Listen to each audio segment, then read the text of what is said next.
Jemaat Tuhan, mari kita berdoa sebelum kita membaca dan merenungkan firman-Nya. Kami menaikkan pujian dan syukur kami kepadamu ya Tuhan, karena hanya Engkau Allah kami yang layak menerima segala pujian, hormat dan syukur kami. Kemuliaan hanya bagimu. Dan kami mengucap syukur ya Tuhan, oleh karena masih ada kesempatan bagi kami boleh bertemu satu sama yang lain, boleh beribadah bersama pagi hari ini. Kami tahu itu semua karena kasih karunia-Mu. Sebab itu kami mau belajar menghargainya, dengan duduk diam mendengarkan Engkau berbicara kepada kami. Sebab itu ya Tuhan, bicaralah lewat kebenaran yang akan kami baca, lewat uraian yang disampaikan hamba-Mu. Roh Kudus menolong, sehingga apa yang nanti kami baca, kami pikirkan, kami dibuat mengerti. Dan apa yang kami mengerti boleh kami lakukan di dalam kehidupan kami mengiring Tuhan. Bicaralah ya Tuhan, kami siap mendengarkan firman-Mu. Dalam nama Yesus firman yang hidup, kami berdoa dan mengucap syukur. Amin. Shalom, selamat hari Minggu Bapak Ibu Jemaat yang dikasihi Tuhan. Terima kasih Pak paduan suara yang luar biasa. Kalau saya sih 5 Yesus. Gak ada golden pastor soalnya. Puji Tuhan. Saya suka menyanyi. Kalau Bapak yang pimpin saya mau ikut. Ada paduan suara pendeta-pendeta saya ikut. Kalau semua gereja ada puji-pujian seperti ini, saya yakin tidak ada orang mau di rumah, mau datang ikut ibadah. Ya lihat di TV bagus juga sih, tapi tadi rasanya beda. Seperti kita lagi ada di sorga. Amin. Karena di sorga hanya ada puji-pujian, tugas saya akan selesai. Di sana tidak laku lagi khotbah. Alkitab berkata di sana hanya ada puji-pujian kepada anak domba Allah. Jadi paduan suara ini akan terus memuji Tuhan sampai di sorga. Yang suaranya fals mesti banyak latihan. Ya, saya pikir saya tidak perlu perkenalan lagi ya. Kalau tidak salah bulan Februari ya saya sudah ke sini. Tapi mungkin hari ini agak khusus karena saya datang bersama keluarga. Saya boleh perkenalkan istri saya. Silakan Ibu berdiri. Iya, ini dia.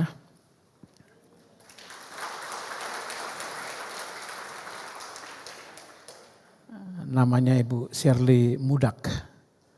Pakai K ya. Saya cari yang muda aja. Juga bersama saya hari ini ada putra bungsu saya. Boleh berdiri?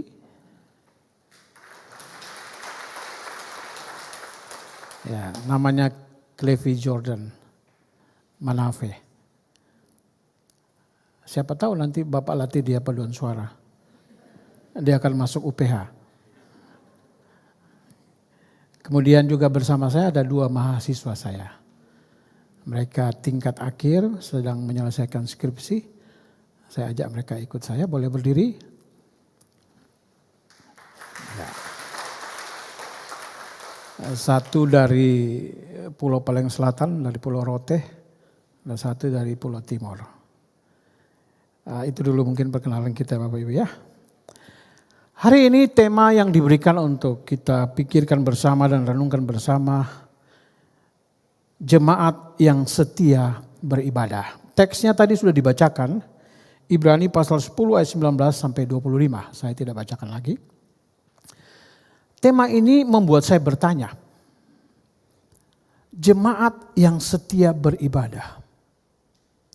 Pertanyaan yang pertama, apakah memang jemaat setia beribadah? Karena ada 2 model jemaat. Ada jemaat yang sudah mengalami penebusan darah Kristus. Tapi ada model jemaat yang kedua yang belum mengalaminya. Sama-sama ke gereja. Tapi ada yang berbeda. Yang membedakan itu ketika kita melihat bagaimana hidup mereka tiap hari. Kualitas imannya itu terlihat waktu ada persoalan. Kualitas kekristenannya itu akan kita lihat waktu dia mengalami kesulitan. Waktu dia mengalami sakit penyakit, dokter berkata stadium akhir, sebentar lagi game over. Kita akan melihat siapa dia pada masa-masa seperti itu.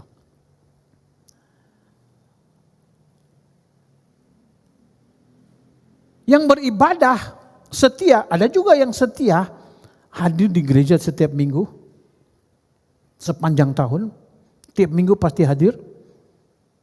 Karena bertepatan dia tugas penatua. Jadi ada tugas setiap minggu dia hadir. Tapi ada juga yang hadir gereja setiap minggu dalam ibadah. Oleh karena alasan sosial, KTP-nya Kristen. Jadi kalau enggak ke gereja apa kata tetangga? Katanya Kristen, saya enggak pernah lihat dia hari minggu ke gereja. Maka ada orang juga tanda petik setia beribadah oleh karena alasan-alasan sosial dan sebagainya. Sedangkan kalau dikatakan jemaat yang setia dihubungkan dengan beribadah, sekarang yang kedua, ibadah itu apa? Kebanyakan orang berpikir ibadah itu berarti ya ada di gedung gereja seperti kita pagi ini. Kita sedang beribadah. Apakah itu ibadah? Kita dengar saudara kita, teman kerja kita, tetangga kita bilang, apa saja yang dia kerjakan dia bilang ini ibadah saya. Wow, jadi ibadah itu bukan hanya di ruangan. Apa yang dia lakukan, apa yang dia kerjakan, dia bilang ini ibadahku. Lalu ibadah itu apa sekarang? Kalau dihubungkan dengan pengertian yang kedua, akan ketahuan banyak yang tidak setia. Karena dia hanya nampak bagus di gedung gereja. Tapi dalam kehidupan keseharian dia tidak sedang beribadah. Maka saya mulai, ibadah itu inisiatif Allah. Allah berkarya melalui anaknya Tuhan Yesus. Datang ke dalam dunia, mati di kayu salib, dikuburkan, dibangkitkan. Supaya siapa yang percaya diselamatkan. Itu karya Allah. Kita sebagai manusia berdosa ini, kita menanggapi apa yang Allah kerjakan. Tanggapan kita itulah ibadah. Jadi ibadah itu adalah respons kita kepada apa yang Allah kerjakan di dalam hidup kita. Jadi kalau saudara ke gereja hari Minggu, saudara melakukan aktivitas tiap hari seharusnya dalam rangka mentaati apa yang Allah sudah buat di dalam hidup kita. Secara rohani kita sudah diselamatkan. Secara jasmani dia berikan kita napas hidup untuk masih bisa bekerja. Itu harusnya menjadi bagian dari ketaatan kita kepada apa yang Allah sudah berikan kepada kita. Kalau dari pengertian umum ini kita mulai berpikir, apakah saya sudah setia beribadah? Tapi okelah, kebanyakan kita berpikir tentang ibadah, kita berpikir tentang lokasi, kita berpikir tentang waktu tertentu, 1-2 jam. Sekarang ada ibadah yang iklannya 1 jam saja. Nanti kapan-kapan ibadah 30 menit saja, supaya sisanya bisa jalan-jalan di mall. Orang tidak mau berlama-lama, maunya cepat. Kita pakai anggur sekarang begini ya. Zaman saya dulu enggak begini. Itu kalau ibadah perjamuan tuh siap aja, bisa 2 jam, 3 jam. Apalagi cup minumnya itu 1 dan gilir. Semua orang bawa tisu. Tiap sampai di gilirnya dilap. Itu jadi pinggirnya cupnya itu sudah keliling semua orang. Sampai pemabuk habis, harus diisi lagi. Lalu pertanyaan kita, jemaat yang setia itu sebenarnya siapa dia? Teks kita menjawab dalam ayat 22, oleh karena hati kita telah dibersihkan dari hati nurani yang jahat dan tubuh kita telah dibasuh dengan air yang murni. Jemaat yang setia menurut teks ini yang pertama adalah mereka yang sudah mengalami karya penebusan Kristus itu. Yang hatinya sudah dibersihkan, yang tubuhnya sudah dibasuh. Kalau kita gereja Protestan kita mengerti ini. Sudah dibaptis.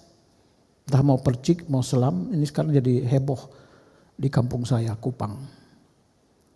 Ada pengkhotbah datang dan berkhotbah soal baptisan. Dia datang di sarangnya gereja Protestan. Ya ramelah masalah baptisan. Kadang-kadang saya juga berpikir kita datang berkhotbah supaya orang mengalami berdamai dengan Allah dan berdamai dengan sesama. Susahnya berdamai dengan Allah, berkelahi dengan sesama. Ini kan repot. Tidak sampai beritanya. Jadi kalau ditanya siapa jemaat yang setia, pertama-tama dia yang harus sudah mengalami karya Kristus itu. Karena dalam ayat 19 sampai 20 menjelaskan apa yang Yesus sudah buat. Saya mundur sedikit.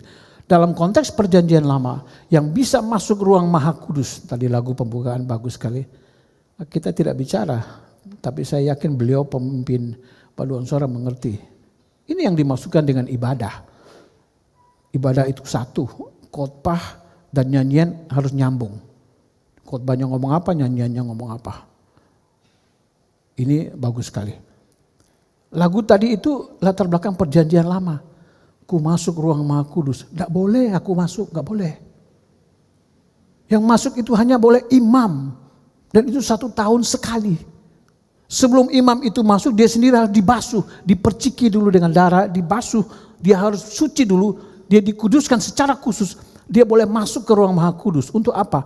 Mewakili umat yang berdosa ini menghadap Allah. Jadi imam itu bertugas mewakili manusia berdosa menghadap Allah. Dia perantara. Maka selalu disiapkan dengan domba. Dia yang boleh mengorbankan itu, imam itu. Sebagai penebus dosa manusia. Jadi dia mewakili manusia berdosa. Tetapi dalam Ibrani, penulis surat Ibrani menjelaskan siapa sesungguhnya imam itu. Maka Yesus dibilang imam besar agung itu. Kenapa dia imam besar agung?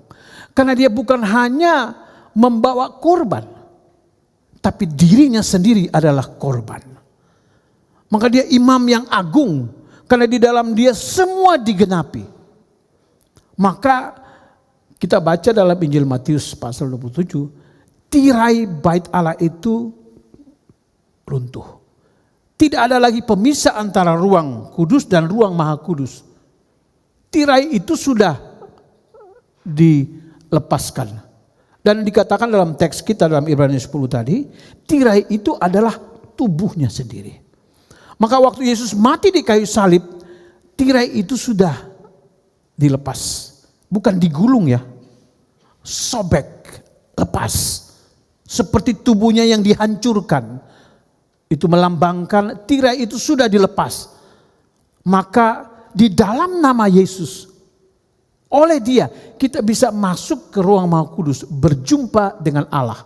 Maka saudara dan saya diberi kesempatan, diberi hak istimewa sekarang, boleh langsung berhadapan dengan Allah melalui Yesus, bukan yang lain.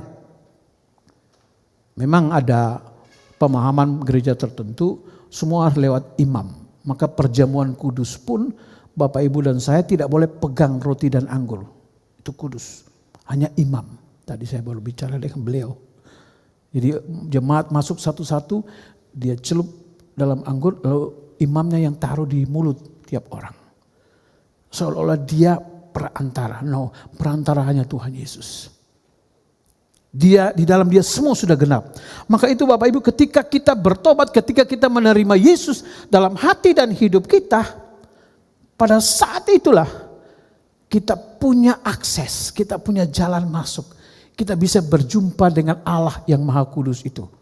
Karena apa? Semua dosa kita sudah diselesaikan di kayu salib. Yesus sudah menyelesaikannya. Maka waktu Bapa melihat kita, dia melihat Yesus, kita yang ada di dalam Yesus. Dia mengcover kita, dia menutupi semua dosa dan pelanggaran kita. Tanpa Yesus, siapa kita? Masih orang berdosa. Kita sudah lahir baru, kita sudah bertobat. Tapi jujur, siapa yang hari ini sama sekali tidak berdosa? Tidak ada. Saya sering katakan, kalau saudara merasa diri saudara orang paling suci, kalau saudara merasa diri orang paling baik di dunia ini, saudara adalah orang yang paling sibuk menutupi kekurangan dan dosa saudara. Saya ulangi. Jika saudara merasa diri saudara baik, jika saudara merasa diri saudara suci, maka saudara akan menjadi orang paling sibuk di dunia ini untuk menutupi semua dosa dan pelanggaran kita. Bahasa yang lain, kita sibuk pakai topeng. Dan ini ancaman dan bahaya bagi orang-orang rohani seperti saya di pendeta yang seringkali berkhotbah. Kita mau menampakkan diri kita sudah oke, kita sudah rohani. Maka kita sibuk mencari topeng apa. Saya mau ketemu orang, saya mau menunjukkan bahwa saya ini anak Tuhan. Biasa aja lagi. Ini tidak normal. Maka Bapak Ibu jemaat yang kekasih, kebaktian memang hanya untuk Tuhan. Tetapi bukan cuma tentang Tuhan. Kebaktian berbicara tentang kebersamaan. Bukan hanya dengan Tuhan, melainkan dengan sesama umat Tuhan. Maka ketika seseorang mengalami hubungannya dengan Tuhan dipulihkan oleh penebusan darah Yesus, kita sekarang connect dengan Tuhan. Tapi waktu kita connect dengan Tuhan, bukan berarti kita berpisah dengan sesama. Jangan sampai kita berdamai dengan Tuhan, lalu kita bermusuhan dengan sesama. Ini tidak cocok. Yang benar adalah ketika kita diperdamaikan dengan Allah, kita juga diperdamaikan dengan sesama. Ketika hubungan kita dengan Tuhan dipulihkan, hubungan kita dengan sesama juga dipulihkan. Tuhan memulihkan kita dulu, baru kita bisa memuliakan Dia. Dan ketika kita memuliakan Dia, Dia tidak membiarkan kita sendiri. Dia juga membentuk atau menyelamatkan orang yang lain. Kemudian dalam Perjanjian Baru dibilang kita ini satu tubuh. Dia kepala. Saudara, tubuh Kristus itu saya tidak bisa bilang saya ini tubuh Kristus, tidak bisa. Kita ini tubuh Kristus. Tubuh Kristus bukan satu, tapi kita semua yang percaya.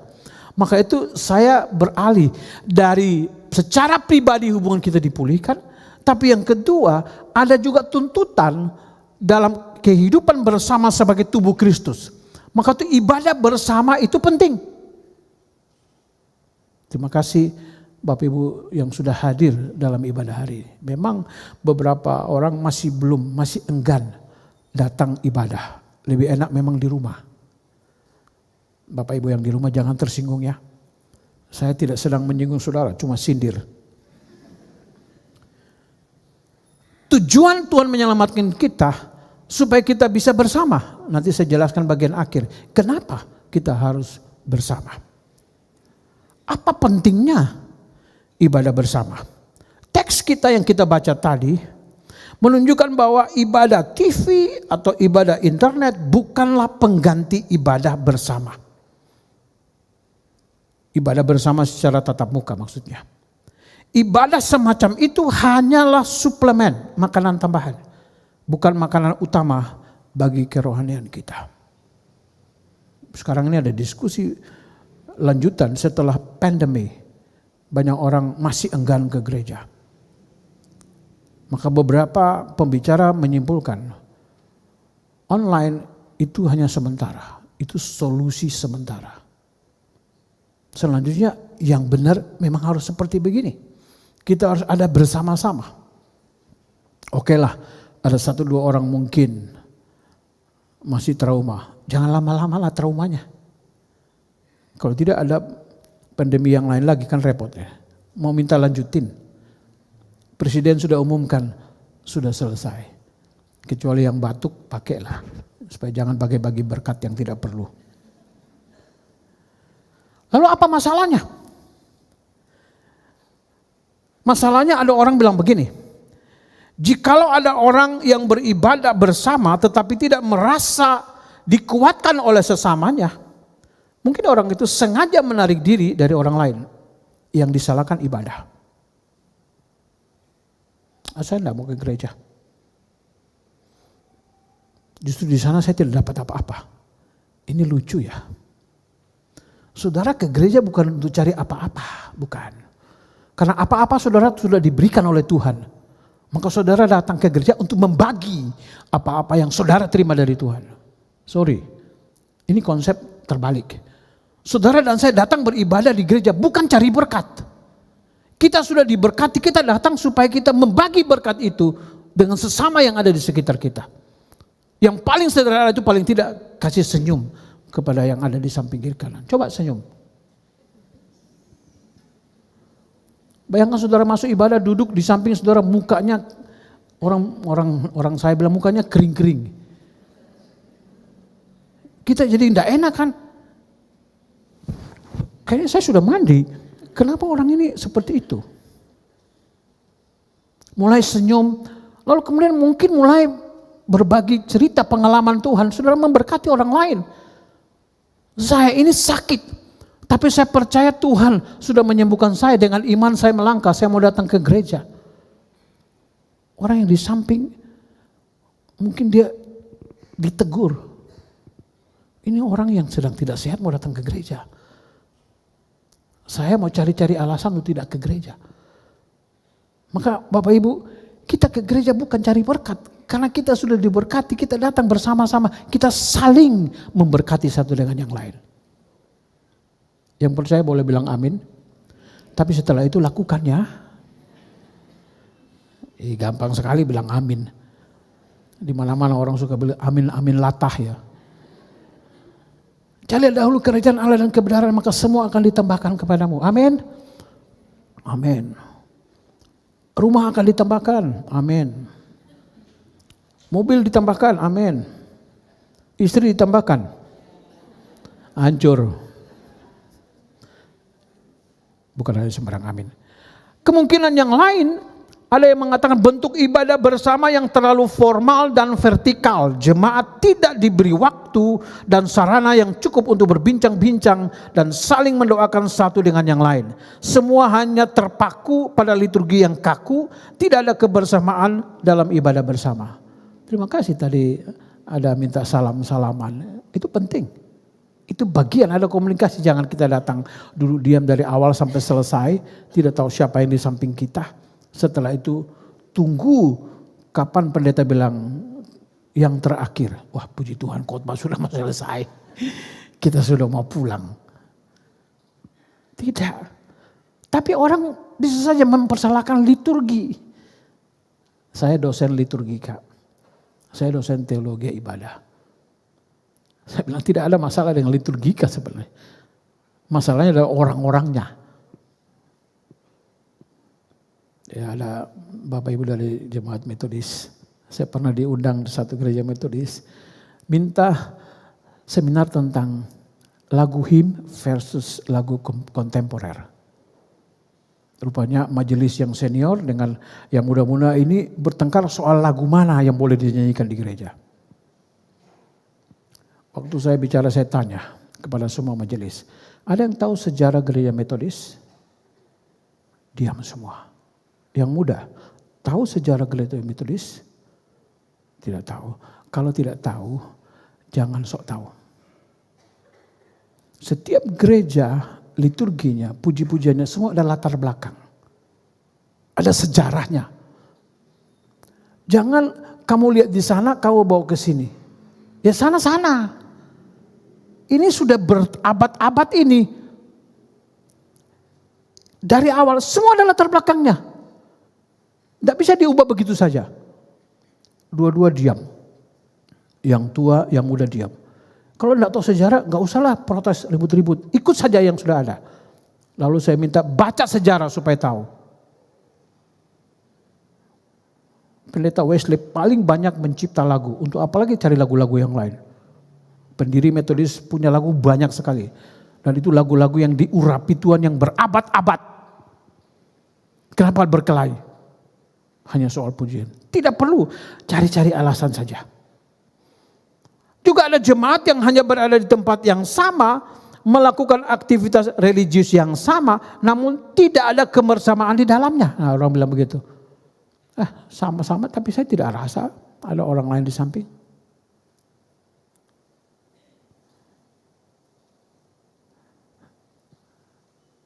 Saudara paling gampang cari masalah. Mencari alasan, mencari salah, kita semua pakar. Padahal saya yakin saudara ini tidak ada sini wasit tenis. Kalau wasit tenis itu dia selalu mencari salah. Fault. Tapi sebelum dia bilang fault, dia sudah pelajari. Kalau dia kurang yakin ada hakim garis yang membantu. Sebelum dia berteriak fault. Salah. Tugasnya memang cari salah. Dia dibayar untuk mencari salah. Kita enggak dibayar cari-cari salah terus. Untuk apa itu? Maka jemaat yang setia itu, tadi saya jelaskan yang sudah harus mengalami itu. Tapi yang berikut, kenapa harus beribadah?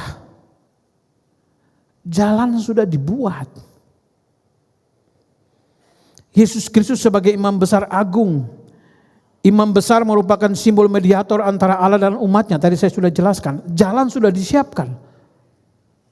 Maka ketika saudara beribadah ini, saudara sebenarnya hanya tinggal jalan saja, semua sudah disiapin. Kenapa banyak orang enggan atau tidak mau datang? Kemungkinan hidup mereka belum dipulihkan. Kemungkinan hubungan mereka dengan pencipta itu belum terjadi. Saya pakai mic ini. Kalau saya lupa hidupin receivernya, ada di sini, saya mulai teriak-teriak. Pasti saudara tidak dengar. Belum connect, masih disconnect. Ya bagaimana? Satu kali saya buat ilustrasi. Ada gambar bus naik gunung. Lalu saya bilang begini.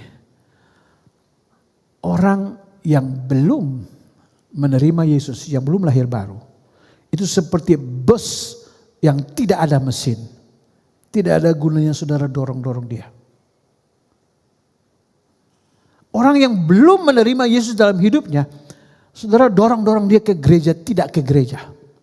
Kalaupun dia ke gereja, ya hanya satu kali setelah itu hilang. Maka pastikan yang pertama, saudara doakan dia siang malam supaya dia mengalami perjumpaan dengan Yesus. Tidak usah disuruh, pasti dia datang. Rekan-rekan hamba Tuhan sering saya katakan demikian. Kenapa Pak ya mereka sulit mau datang ke gereja? Hanya satu, doakan supaya mereka mengalami perjumpaan dengan Tuhan. Hanya itu. Kalau mereka sudah berjumpa dengan Tuhan, dengan siapapun mereka bisa berjumpa.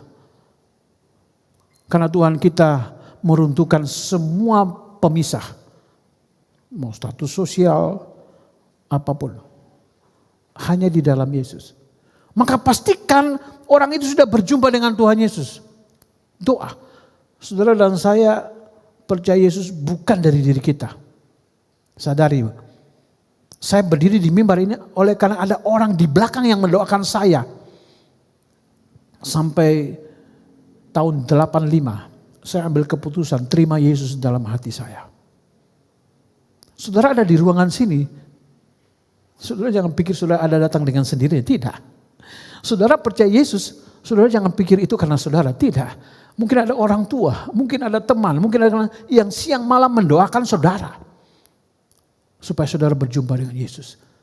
Hal yang sama harus kita buat supaya orang lain yang masih enggan untuk percaya Yesus. Mereka berjumpa dengan dia, entah bagaimana caranya. Tapi itu tugas kita. Ada seorang kepala geng di satu kota. Membutuhkan 14 tahun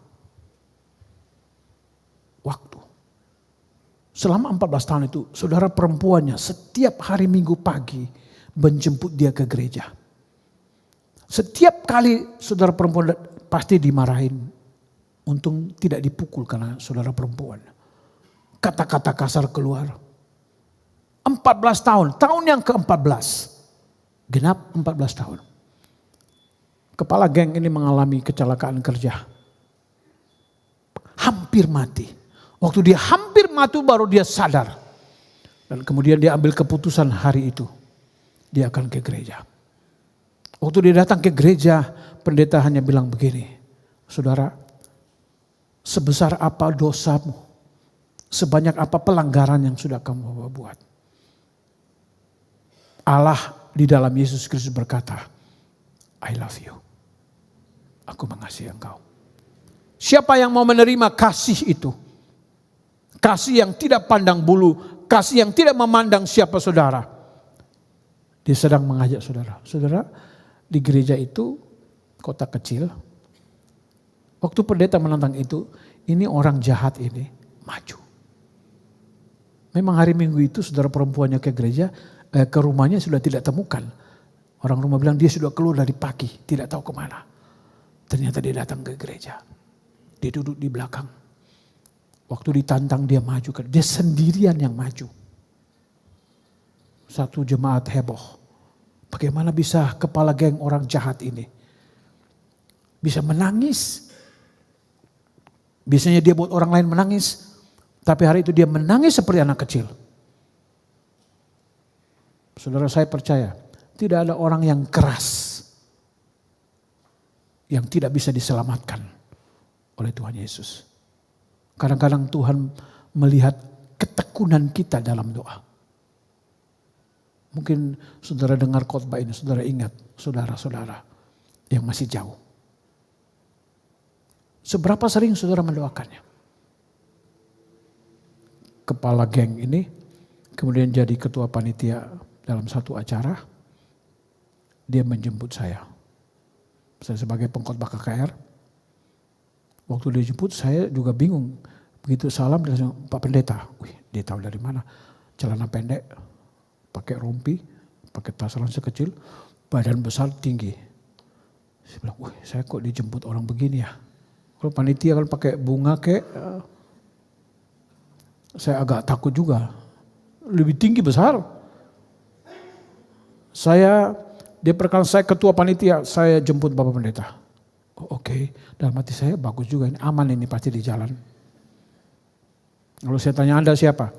Nanti pendeta, di mobil kita bicara. 2 jam perjalanan dia bersaksi. Dan kesaksian dia itu setiap kali dia bersaksi dia pasti nangis. Dalam hati saya ini badannya kayak Rembo, hatinya Rinto. Menangis dia. Orang yang berjumpa dengan Tuhan, siapapun dia. Pagi ini saya mau berkata kepada saudara-saudara yakin, hanya Yesus yang bisa mengubah siapapun dia. Yang sampai hari ini mungkin masih menolak Yesus. Saya mau beritahu, hanya dalam nama Yesus orang itu bisa diubah. Dan pada saat yang sama saya harus katakan, kita tidak bisa mengubah siapapun. Manusia tidak bisa mengubah siapapun.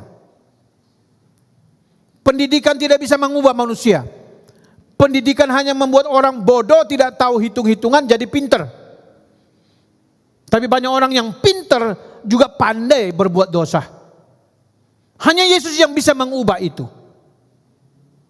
Dan itu harusnya menjadi keyakinan kita, sehingga kita juga terus tekun dalam doa kita. Sehingga ada 1-2 teman keluarga kita yang masih menolak. Hari ini renungan saya tulis. Mereka yang paling kuat menolak Yesus. Mereka yang paling kuat menolak Injil adalah mereka yang paling memerlukan Injil. Jadi kalau saudara memberitakan Injil, ada saudara ditolak, saudara dimaki, saudara jangan sedih. Itu sudah sampai itu beritanya. Cuma reaksinya masih begitu. Ya kan? Dia tidak mungkin tolak kalau dia tidak dengar. Dia sudah dengar. Cuma dia masih mengarahkan hati. Jangan mundur, maju terus. Maka saudara lihat, korban Yesus itu benar-benar mengubahkan, menyelamatkan seseorang. Dan kemudian dia akan kemudian dihubungkan dengan orang lain. dia bisa berdamai dengan orang lain, dia bisa mengampuni orang lain, maka itu korban itu bukan hanya tentang dia dan saya, tapi dia dan kita. Bukan hanya bukan setiap kita secara individu, tapi semua kita secara komunal. Maka itu yang terakhir, teks kita ini ada 4 kali, tapi ada 3 kali yang penting yang perlu kita perhatikan. Teks yang sudah kita baca tadi, ada 3 kata marilah kita. Ada perintah di sini. Marilah kita menghadap Allah dengan hati yang tulus, ikhlas, dan keyakinan iman yang teguh. Ini hanya ada untuk mereka yang sudah mengalami dipulihkan oleh Tuhan. Tahukah Bapak Ibu, gereja, eklesia, itu orang yang dipanggil keluar dari kegelapan, masuk ke dalam terang. Mereka yang sudah diselamatkan, itulah gereja. Memang ada gereja yang masuk ke dalam gedung gereja, tapi belum jadi anak terang. Tidak apa-apa, dimasukin dulu baru diterangi. Yang ideal itu semua yang sudah dipanggil keluar dari kegelapan masuk ke dalam terang. Itulah gereja. Tapi masih banyak yang belum. Ya cilakanya ada yang jadi majelis 30 tahun belum lahir baru. Ada? Ada. Ada pendeta 22 tahun jadi pendeta. Baru lahir baru di tahun yang ke-22. Gara-gara masuk sekolah teologi Injili, disuruh buat kesaksian pertobatan, dia bingung mau bersaksi apa. Maka itu mantan ketua PGI bilang orang Protestan itu bertobat tiap minggu. Tapi hanya pertobatan liturgis. Hidupnya tidak berubah. Maka saya dulu masih kecil, teman saya suka ganggu. Woi, mau ke gereja ya? Sudah tahu tanya. Dia bilang, kenapa? Titip ya. Titip apa? Titip dosaku. Tolong minta ampun sama Tuhan. Iya, ada titip-titipan begitu juga ya. Kamu mewakili saya minta ampun untuk semua dosa saya. Itu ejekan sebenarnya. Waktu saya ambil keputusan menjadi hamba Tuhan, teman saya juga ejek. Pagi mau ke gereja, woi pendeta, mau ke gereja ya? Titip salam ya buat Tuhan Yesus. Dalam hati saya, kamu tunggu tanggal main. Saya yakin satu waktu kamu diselamatkan Tuhan. Betul, dia sudah meninggal. Marilah kita teguh berpegang pada pengakuan tentang pengharapan kita. Ayat 23. Lalu yang berikut, marilah kita saling memperhatikan. Ini yang ingin saya tekankan sedikit. Maka kita bertanya, apa manfaat ibadah bersama? Perjumpaan dengan Allah pasti mengubahkan dan menyegarkan.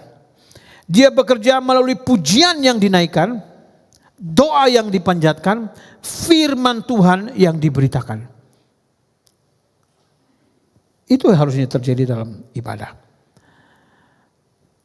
Apa dikatakan dalam teks tadi? Saling memperhatikan. Ibrani 10 ayat 24 itu saya pakai terjemahan yang lain bilang begini. Hendaklah kita semua berusaha mendorong satu sama lain untuk terus berbuat baik dan melakukan hal-hal baik. Kata saling mendorong di situ, itu kata Yunani bagus sekali. Itu artinya memprovokasi. Tahu provokasi kita pikir negatif ya. Provokasi juga itu sebenarnya kata ini artinya itu positif. Jadi kita mendorong, tanda petik memaksa orang itu untuk melakukan, untuk mengasihi dan melakukan semua yang baik. Itu ada dalam kebersamaan, itu ada dalam gereja. Maka saudara harus bisa mendorong yang di sebelah kanan saudara untuk buat sesuatu untuk Tuhan. Untuk mengerjakan pekerjaan Tuhan. Kita dorong dia. Jangan masukin di got. Dorong dia untuk melakukan semua yang baik. Siapa yang buat itu? Ya sesama kita. Nah mungkin sudah bertanya, tapi ada juga enggak? Sabar ya. Di setiap komunitas, di setiap gereja, di setiap persekutuan selalu ada 1, 2, jangan banyak-banyak. Troublemaker. Ada orang-orang yang bikin jengkel kita kan. Coba belajar memandang berbeda. Ini yang orang ini sedang dipakai Tuhan untuk buat saya jadi lebih sabar. Memang di beberapa gereja saya bilang, orang-orang kayak begini ini aset gereja. Harus dipelihara. Karena orang seperti ini melatih saya. Pada saat saya berubah, perubahan saya itu kemungkinan akan juga mempengaruhi dia. Sebenarnya itulah besi menajamkan besi, itu terjadi dalam konteks bersama. Maka untuk semua yang positif kita harus kerja keras. Dorong terus teman kita, dorong terus saudara kita untuk melakukan semua yang Tuhan Yesus mau. Indah sekali ya. Coba kalau lihat teman lagi susah. Teks ini, surat Ibrani ini kepada orang-orang percaya yang sedang dalam penganiayaan. Penderitaan. Mereka mau ditarik kembali kepada kehidupan yang lama. Mereka mau ditarik kepada kepercayaan yang lama. Maka itu dibilang kalau mereka menjauhkan diri dari persekutuan, jangan salah mengerti. Jangan berpikir seperti konteks kita sekarang. Bukan, ini konteksnya penderitaan. Makanya mereka tidak mau ke gereja supaya jangan kelihatan dia orang Kristen sehingga tidak ditangkap dan dianiaya. Itu maksudnya. Bukan hanya sekedar tidak ke gereja. Tapi kita juga bisa berpikir, kalau karena penganiayaan bisa dipahami lah. Sekarang gak ada penganiayaan, kenapa tidak mau ke gereja? Kenapa tidak mau bersekutu? Dan alasannya hanya alasan pribadi. Kalau ini alasan komunitas waktu itu, orang-orang yang percaya kepada Yesus mengalami penganiayaan. Mengalami tekanan.